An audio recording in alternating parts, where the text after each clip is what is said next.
Halo semuanya, selamat datang di sesi eksplorasi data kita. Hari ini kita bakal bongkar satu misteri menarik soal gimana sih sebenarnya kita mengukur hubungan tersembunyi di antara berbagai hal. Dari sekedar grafik titik-titik sampai ke perhitungan matematika tingkat lanjut. Yuk kita bedah rahasia di balik angka-angka ini.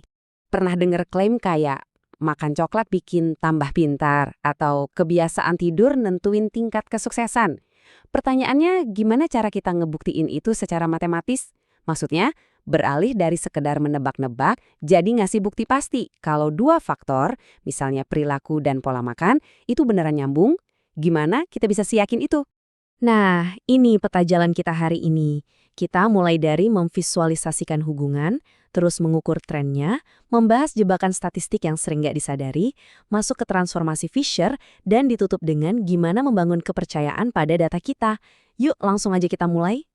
Bagian pertama, memvisualisasikan hubungan dan kekuatan dari memetakan data. Kita mulai dari langkah paling dasar buat memahami dunia, yaitu dengan melihat bentuk aslinya. Coba deh perhatikan data mentah dari seorang ahli gizi ini.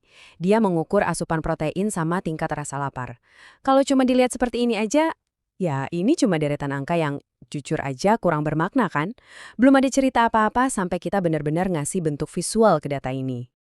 Tapi, lihat apa yang terjadi kalau angka-angka tadi kita masukkan ke dalam diagram pencar atau scatter plot. Boom! Secara instan langsung kelihatan pola yang tersembunyi. Jelas banget ada tren negatif di situ. Makin banyak protein yang dimakan, makin turun rasa laparnya. Visual seperti ini benar-benar ampuh banget buat memancing intuisi kita. Masuk ke bagian 2, mengukur tren. Kita akan beralih dari sekedar visual ke perhitungan matematis. Karena sekedar bilang, lihat tuh garisnya turun, jelas nggak cukup untuk sebuah riset ilmiah. Jadi begini, poin krusialnya adalah kita butuh mengukur hubungan tadi pakai satu skala yang benar-benar ketat. Skala ini cuma bergerak dari angka -1 sampai +1. Mentok di situ, nggak akan pernah kurang dan nggak akan pernah lebih. Skala ini lumayan terkenal, namanya koefisien korelasi Pearson, atau biasanya cukup disebut R aja. Angka R ini ngasih kita cara standar buat menilai seberapa kuat sih tren kita. Ibaratnya, apakah titik-titik data kita itu berantakan kemana-mana atau berbaris rapi layaknya tentara? Si R inilah yang ngasih jawabannya. Biar kebayang, mari kita bandingkan dua titik ekstrim dari korelasi ini. Di satu sisi kita punya nilai +1. Ini positif sempurna. Ibaratnya dua hal yang tumbuh barengan. Makin banyak sereal yang terjual, makin gede juga pendapatannya. Terus di sisi lain, ada -1 atau negatif sempurna. Ini hubungan yang terbalik 100%. Makin banyak protein yang dimakan, makin hilang rasa laparnya. Jadi, aturan mainnya sederhana. Kalau grafiknya naik dari kiri ke kanan, itu positif. Kalau turun, itu negatif. Tapi yang paling penting buat diingat adalah saat korelasinya 0. Ini berarti benar-benar nggak ada hubungan sama sekali. Contoh lucunya, ukuran sepatu Anda sama sekali nggak ada hubungannya sama besaran gaji Anda kan? Nah, kuat atau enggaknya hubungan ini semata-mata ditentukan oleh seberapa nempel titik-titik data itu pada satu garis lurus imajiner di tengahnya.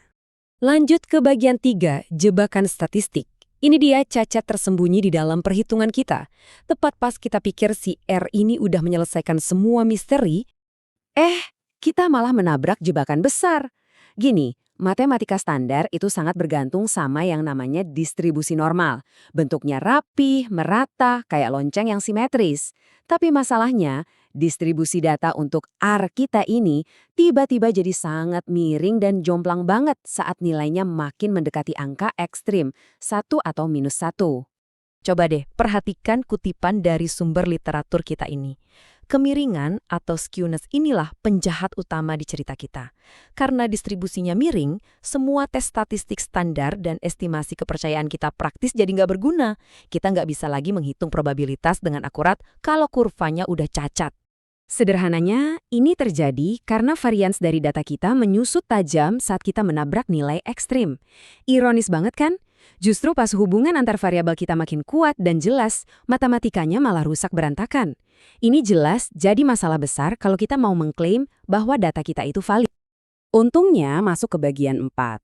Kenalkan, transformasi Fisher, pahlawan matematika dari tahun 1915. Yap, seorang ahli statistik brilian bernama Ronald Fisher datang membawa solusi yang super elegan buat menyelamatkan data kita. Solusi ini dinamakan transformasi Z-Fisher. Intinya, Ini adalah sebuah teknik tingkat lanjut yang mengambil nilai R kita yang miring dan cacat tadi, lalu secara paksa membentuknya ulang jadi distribusi normal yang cantik dan simetris. Pas lihat rumusnya, oke, mungkin kelihatan mengintimidasi ya. Ada perhitungan tangen hiperbolik inverse di situ. Tapi jangan salah, rumus rumit inilah resep rahasia yang secara ajaib bisa menstabilkan varians di dalam data kita yang berantakan. Kejeniusan mutlak dari Fisher ada di sini. Stabilisasi varians. Setelah ditransformasi, penyimpangan datanya udah nggak terikat lagi sama seberapa kuat korelasinya. Coba perhatikan, simpangan bakunya sekarang murni cuma bergantung pada huruf N alias jumlah sampel kita. Jadi, mau korelasinya sekuat atau selemah apapun, rumus Fisher memastikan datanya tetap stabil. Nah, terakhir, bagian 5, kepercayaan pada data kita. Setelah hitungan matematika kita stabil, mari kita lihat gimana perangkat lunak zaman sekarang menerapkan trik ini buat ngasih kita hasil yang beneran bisa dipercaya. Program statistik yang canggih biasanya melakukan tarian 3 langkah yang presisi ini. Pertama, mereka mengubah nilai R pakai rumus Fisher. Kedua, karena datanya udah normal, mereka menghitung batas kepercayaan pakai teori kurva lonceng standar. Dan ketiga, ini yang bikin gampang. Mereka menerjemahkan lagi angkanya balik ke skala asli biar mudah kita baca. 3 langkah simpel ini menghasilkan rentang kepercayaan yang luar biasa akurat. Dan ini dia wujud dari hasil akhirnya. Kita dapat sebuah elips prediksi 95% yang nangkring cantik langsung di atas diagram pencar kita. Garis elips ini nggak asal digambar loh ya. Ini dihitung berkat stabilitas dari transformasi Fisher tadi. Elips ini ngasih tahu kita secara pasti di area mana data prediksi kita bisa benar-benar dipercaya dengan tingkat keyakinan 95%. Hal ini membawa kita pada satu pemikiran fundamental terakhir. Kita mungkin bisa dengan gampang melihat sebuah tren pakai mata telanjang pas bikin grafik. Tapi, tanpa transformasi matematika yang kokoh di belakang layarnya, apakah kita bisa 100% percaya sama data kita sendiri? Ingatlah, meskipun visual yang bagus itu memancing rasa penasaran, butuh perhitungan matematika sekuat transformasi Fisher untuk benar-benar membuktikannya. Gimana? Sangat menarik kan? Terima kasih sudah bergabung di sesi eksplorasi ini, dan sampai jumpa di pembahasan data kita berikutnya. Halo semuanya dan selamat datang di sesi bedah materi kita.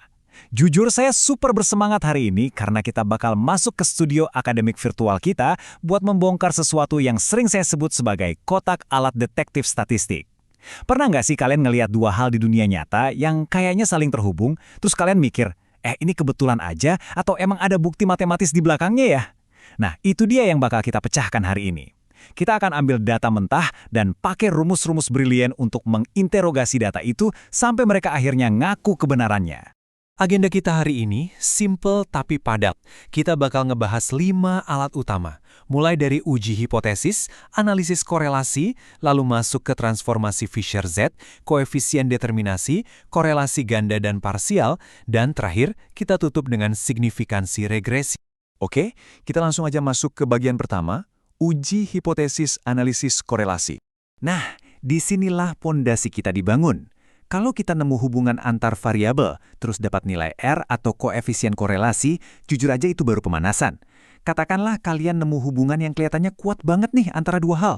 Pertanyaannya, data ini beneran bisa dipercaya nggak buat populasi aslinya? Kita butuh semacam alat pendeteksi kebohongan statistik buat membuktikan signifikansinya secara keseluruhan. Dan disinilah uji T mulai beraksi. Mari kita lihat rumus uji T ini. Jangan pusing duluan ya lihat akar kuadrat di situ, karena konsepnya tuh sebenarnya elegan banget. Kita ambil nilai korelasi sampel kita, si R tadi, terus kita bagi dengan standar error. Tapi coba perhatiin bagian N-2 di situ. Itu yang kita sebut derajat bebas. Logikanya gini, karena kita lagi nyari hubungan antara dua variabel, X dan Y, kita jadi kehilangan 2 titik kebebasan dari total sampel kita yang berlambang N. Ibaratnya ini cara matematika memastikan kita nggak terlalu overconfident atau kepedean sama data sampel kita yang terbatas itu. Terus gimana cara praktiknya di dunia nyata? Berdasarkan panduan dari Dr. Paiman, ada 4 langkah yang super praktis. 1. Tentukan tingkat signifikansi atau alfa kalian, biasanya sih 5%. 2. Cari batas kritisnya di tabel T. 3. Masukin angka-angkanya ke rumus yang barusan kita bahas. Dan keempat, ini momen pembuktiannya.